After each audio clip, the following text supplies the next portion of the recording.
계속되는 북한의 미사일 도발에 대응해 미국은 일본과도 군사훈련을 실시했습니다. 최근에 발사된 미사일과 관련해서는 북한이 상당한 기술을 확보한 것으로 보인다는 분석이 일본에서도 나오고 있습니다. 도쿄로 가보겠습니다. 황보현 특파원. 네, 도쿄입니다. 앞서 미군 B-1B 폭격기에 대한 소식도 전해드렸는데 일본에서도 이 폭격기가 출동한 겁니까? 네, 그런 가능성이 상당히 높습니다. 비슷한 시기에 미국과 일본 등에서 훈련한 사실을 공개한 것으로 볼 때 그런 추정이 가능해 보입니다. 일본에서는 기시다 외무상이 자위대 전투기와 미국 공군 폭격기가 공동 훈련을 했다고 밝혔습니다. 정확한 시간대는 밝히지 않았지만 오늘 오전에 일본 항공자위대 F2 전투기 2대와 미국 공군의 B-1 폭격기 2대의 공동 훈련이 있었다고 전했습니다. 장소는 일본 큐슈 서부 한반도 인근 공해상이라고 설명했습니다.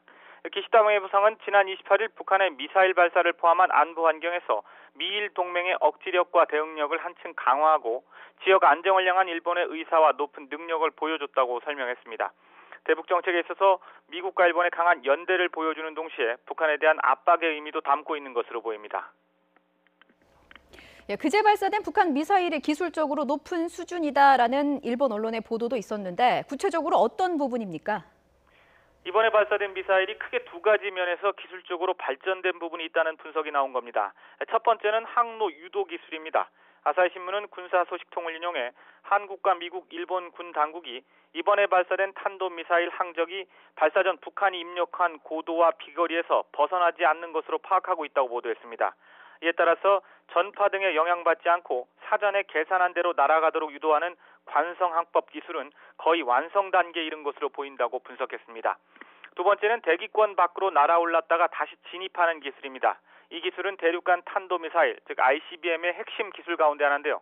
탄도미사일이 대기권에 돌입할 때는 통상 7,000도의 고온이 발생하기 때문에 이때 가장 중요한 탄두를 지키기 위한 탄소 복합체 등에 대한 내성 장비가 필요합니다.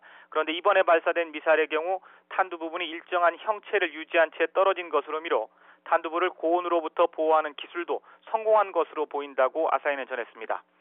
계속되는 발사 실험으로 기술을 축적해온 북한이 발사 시험 모델을 이전처럼 우리나라와 일본 사이 동해가 아니라 일본을 뛰어넘어 태평양으로 확대할 가능성도 있다는 예측이 나왔습니다. 동해로 떨어뜨리는 발사 시험으로는 지금까지 나온 사거리 이상의 결과가 나오기 어렵기 때문에 낙하 지점을 일본을 넘어 태평양으로 설정해 더 긴 사거리의 탄도미사일 발사 시험을 노릴 수 있다는 분석입니다. 지금까지 도쿄에서 YTN 황보현입니다.